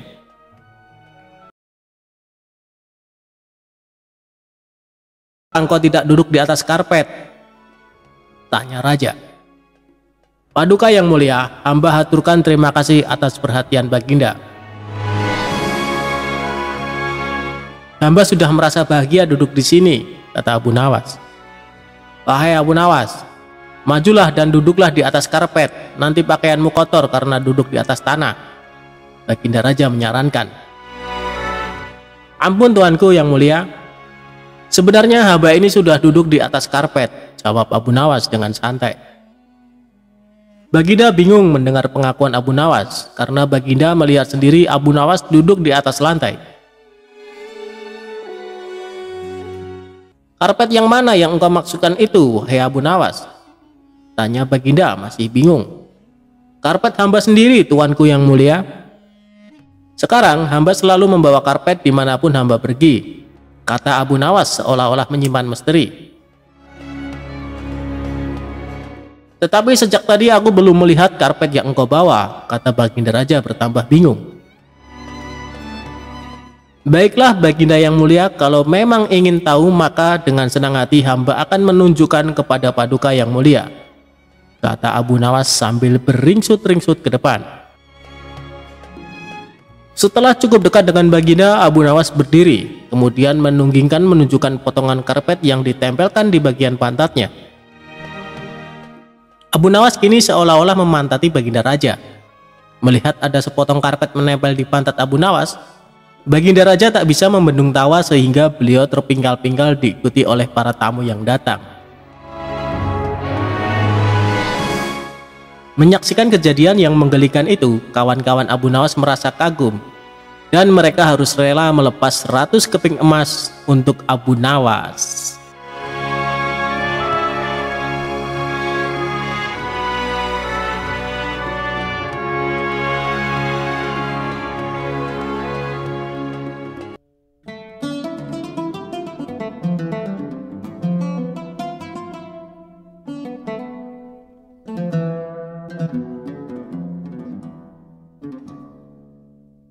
Abu Nawas menjebak si tukang sihir.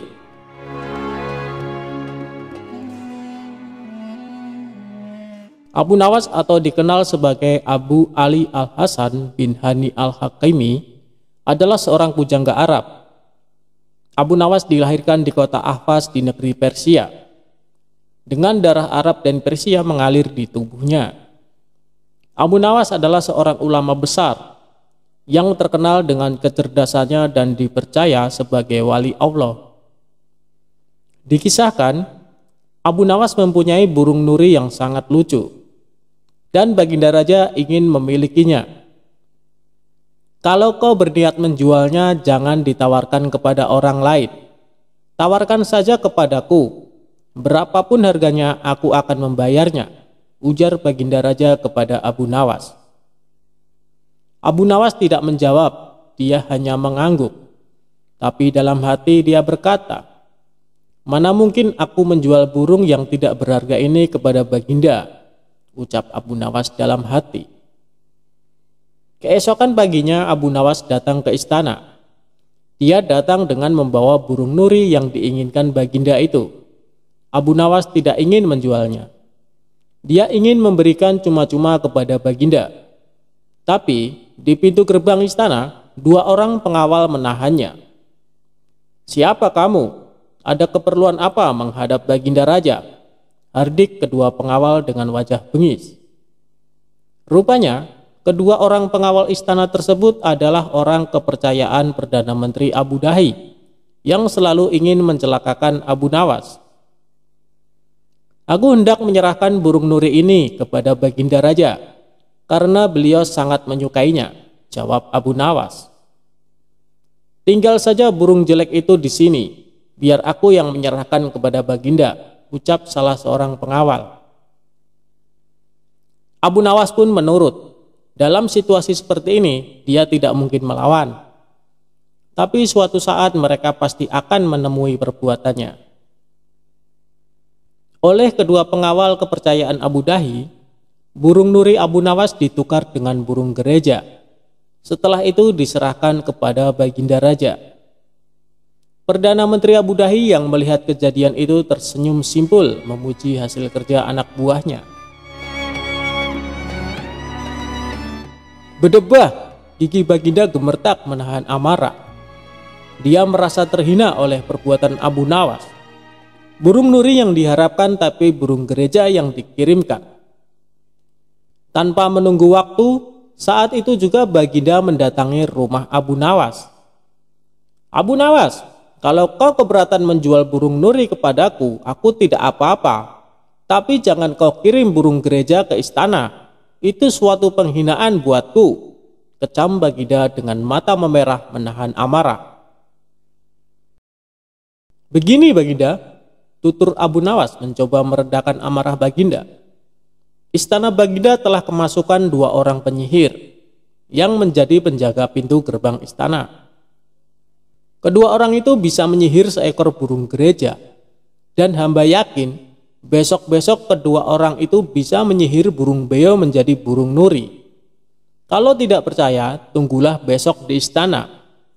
Baginda akan menyaksikan sendiri betapa hebatnya sihir mereka." Sambil berkata begitu, Abu Nawas mengelus-elus seekor burung beo yang bertengger di depan jendela rumahnya.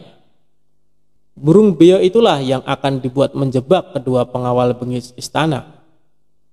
Pagi-pagi sekali Abu Nawas sudah tiba di istana. Dia membawa burung beo di tangannya. Di depan gerbang lagi-lagi dia dicegat oleh pengawal. "Ada perlu apa lagi kau di sini?" Kedua pengawal kembali menghardik Abu Nawas. "Ada perlu apa lagi kau di sini?" Kedua pengawal kembali menghardik Abu Nawas. "Sudah ku bilang, kau tidak akan bisa bertemu Baginda," ucap sang pengawal. "Maaf, kemarin aku keliru. Aku sebenarnya hendak memberikan burung beo ini kepada Baginda Raja, tapi aku keliru mengambilnya. Baginda pasti marah-marah mendapat kiriman burung nuri itu. Semua orang tahu Baginda sangat benci burung nuri. Dia pernah tersesat di hutan gara-gara burung nuri keparat itu. Maafkan aku telah membuat Baginda marah.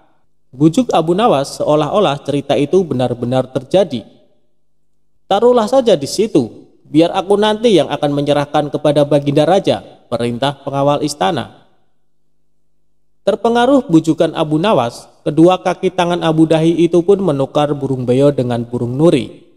Setelah itu mereka menyerahkan kepada Baginda. Keduanya bersukaria karena sebentar lagi Abu Nawas pasti akan mendapat hukum yang setimpal dari Baginda, pikir mereka. Setelah menerima burung nuri itu dari kedua pengawal istana, Baginda terperangah kaget. Ternyata benar apa yang dikatakan Abu Nawas. Kedua pengawal ini bisa menyihir alias menggelapkan barang yang bukan haknya. Ini nurinya, mana beonya? Sindir Baginda yang langsung membuat wajah kedua pengawal itu pucat pasi. Belum sempat kedua pengawal itu menjawab, Baginda Raja langsung menitahkan perintah yang tak disangka-sangka. Karena hasil kerja yang sangat bagus, kalian berdua aku beri hadiah hukuman cambuk masing-masing 50 kali. Perdana Menteri Abu Dahi yang menyaksikan kejadian itu kini hanya bisa tertunduk lesu.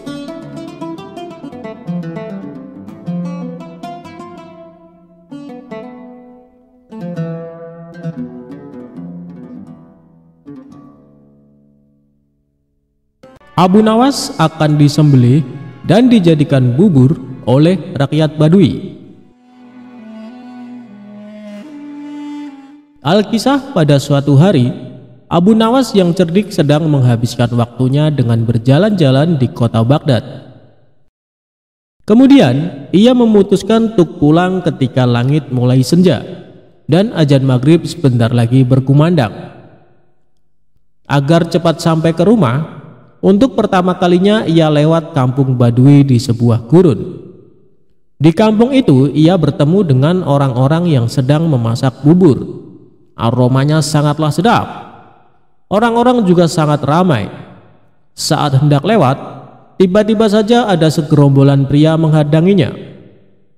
Pria-pria itu menutup kepala Abu Nawas dan membawanya ke salah satu rumah warga. Meski berulang kali minta tolong, tak ada satupun orang yang menolongnya. Setelah sampai di sebuah rumah, salah satu pria berwajah gali itu membuka penutup kepala Abu Nawas. Kenapa kalian menangkapku? Apa salahku? Aku hanya ingin pulang ke rumah dengan cepat. Maka dari itu aku melewati kampung ini, ujar pria bersurban itu. Tentu saja kau tak punya salah apa-apa. Hanya saja setiap orang yang lewat sini akan kami tangkap. Kami akan menyembelihmu dan menjadikanmu sebagai kaldu untuk bubur-bubur yang kami buat, ucap salah satu pria. Jadi bubur-bubur yang kalian sajikan itu adalah bubur-bubur berbahan daging manusia? Tanya Abu Nawas. Hahaha, tentu saja, rasanya tak kalah nikmat dengan daging sapi atau daging unta. Kau mau mencobanya? Ucap salah seorang pria. Tapi kenapa harus daging manusia? Bukankah berdosa membunuh sesama manusia? Tanyanya polos. Ini semua salah pemerintah yang tak mengurus kami. Daging sapi dan daging unta sangatlah mahal. Rakyat di kampung kami ini miskin, jawab pria berwajah gali tersebut. Lalu, para pria di kampung Badui mengarak Abu Nawas ke tempat penyembelihan. Dengan cepat Abu Nawas memikirkan cara agar terbebas dari penyembelihan. Karena kecerdikannya, ia pun berhasil menemukan solusi. Tunggu dulu, sebelum kalian menyembelihku, lihatlah betapa kurusnya tubuhku ini. Percuma saja kalian hanya akan memakan tulang. Kalau kalian mau, besok aku akan membawakan kalian temanku yang gemuk, yang bisa kalian makan selama 5 hari, ucapnya meyakinkan. Kau pikir kami akan percaya dengan kata-katamu? Kau hanya menipu kami kan? Bentak salah satu pria. Namaku Abu Nawas, aku tinggal di desa ujung kota Baghdad. Jika aku berbohong, silahkan mendatangiku. Kalian tak akan menyesal bila melepaskanku kali ini, karena aku akan menepati janjiku, ucap Abu Nawas. Para pria di kampung Baduy itu lalu berunding sejenak. Mereka lalu memutuskan untuk percaya dengan perkataan tawanan mereka. "Baiklah, kami percaya dengan perkataanmu. Besok bawakan kami temanmu yang gemuk itu. Maka kau akan kami bebaskan," ucap pimpinan kampung itu. "Baiklah, besok sebelum maghrib aku akan membawa temanku kemari," jawabnya. Mereka lalu saling berjabat tangan sebagai tanda janji. Akhirnya Abu Nawas pun berhasil membebaskan diri. Dalam perjalanan pulang, ia lalu memikirkan strategi selanjutnya agar benar-benar terbebas dari warga kampung Baduy. Setelah berpikir sejenak, akhirnya ia berhasil menemukan solusi. "Aha, aku mendapatkan ide. Bukankah tadi para pria di kampung Baduy mengatakan kalau Baginda Raja tak peduli pada mereka? Mending aku bawa Baginda saja ke sini. Ditambah lagi Baginda Raja sangat gemuk karena ia jarang bergerak," ujarnya dalam hati. Lagian hal yang aneh bila Baginda tidak mengetahui bila ada orang yang berbuat keji dan tega membunuh serta mengonsumsi sesama manusia karena alasan ekonomi. Baginda harus tahu fakta mencengkangan ini, imbuhnya.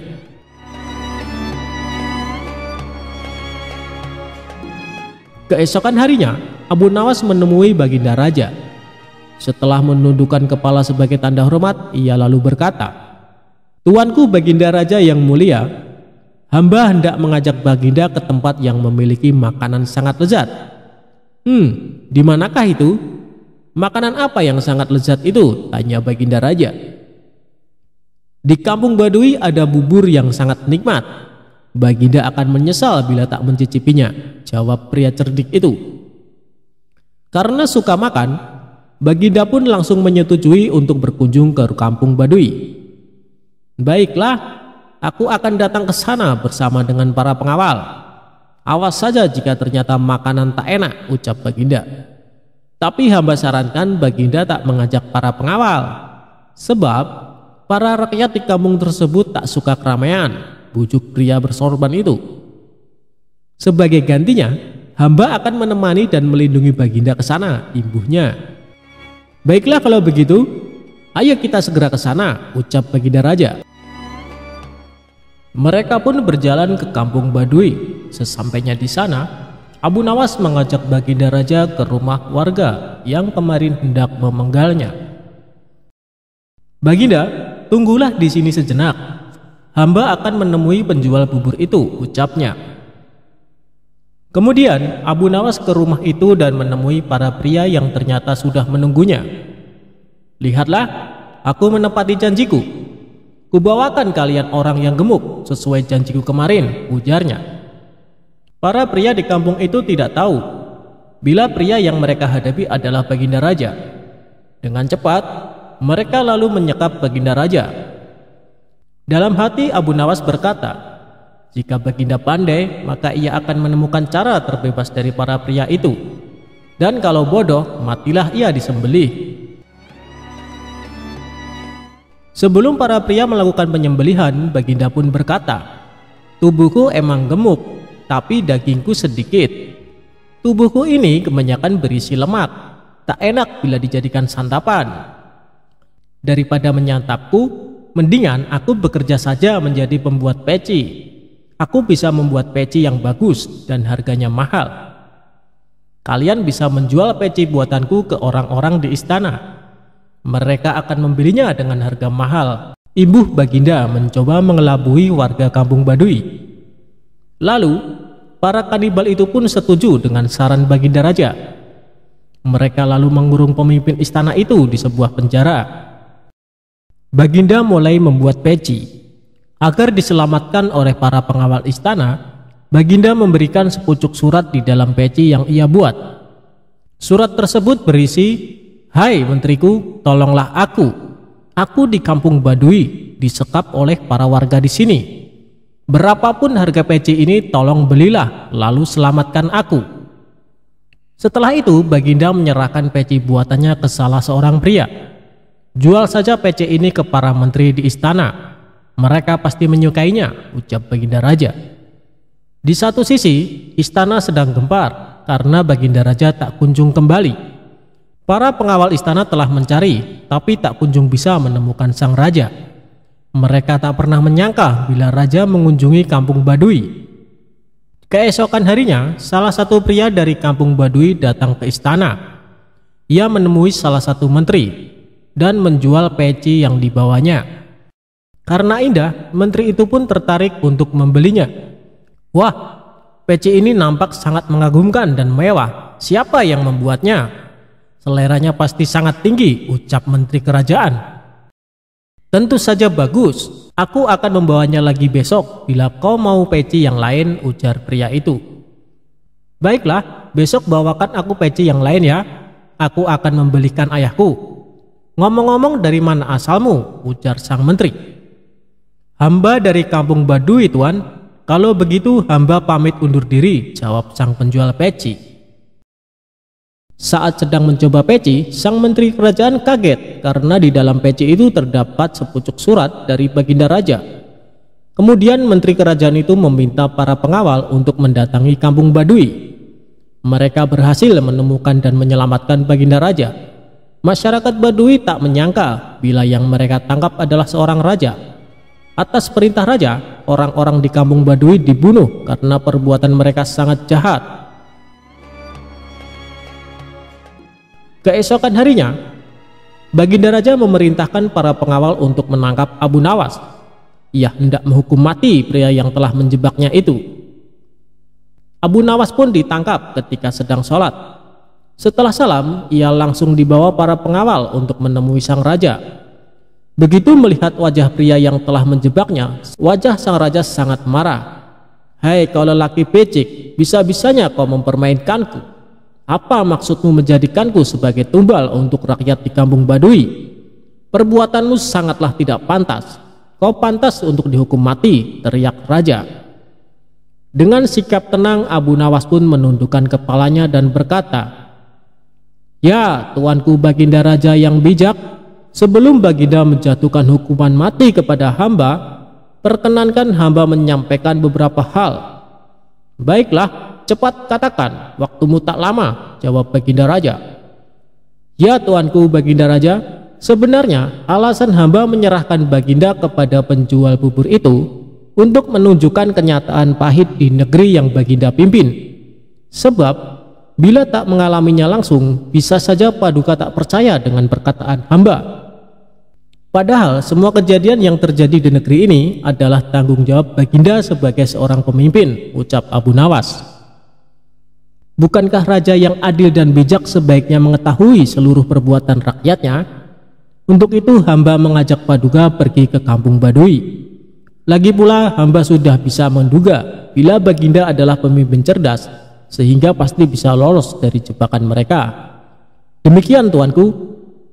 Jika perkataan hamba ini salah, silakan hukum hamba.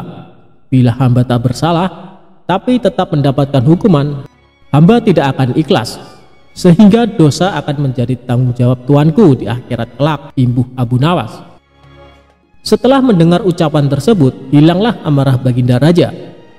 Dalam hati ia membenarkan seluruh ucapan pria itu. Selama ini ia merasa belum sepenuhnya memperhatikan rakyatnya, sehingga kampung Baduy pun terlantar dan menjadi kanibal. Baiklah, akan kuampuni segala perbuatanmu, tapi berjanjilah kau tak mengulangi lagi perbuatanmu, perintah baginda raja. Abu Nawas pun menganggukkan kepala dan pamit dari istana. Setelah kejadian tersebut, baginda menjadi pemimpin yang semakin peduli kepada rakyatnya. Ia tak ingin ada masyarakat yang terlantar.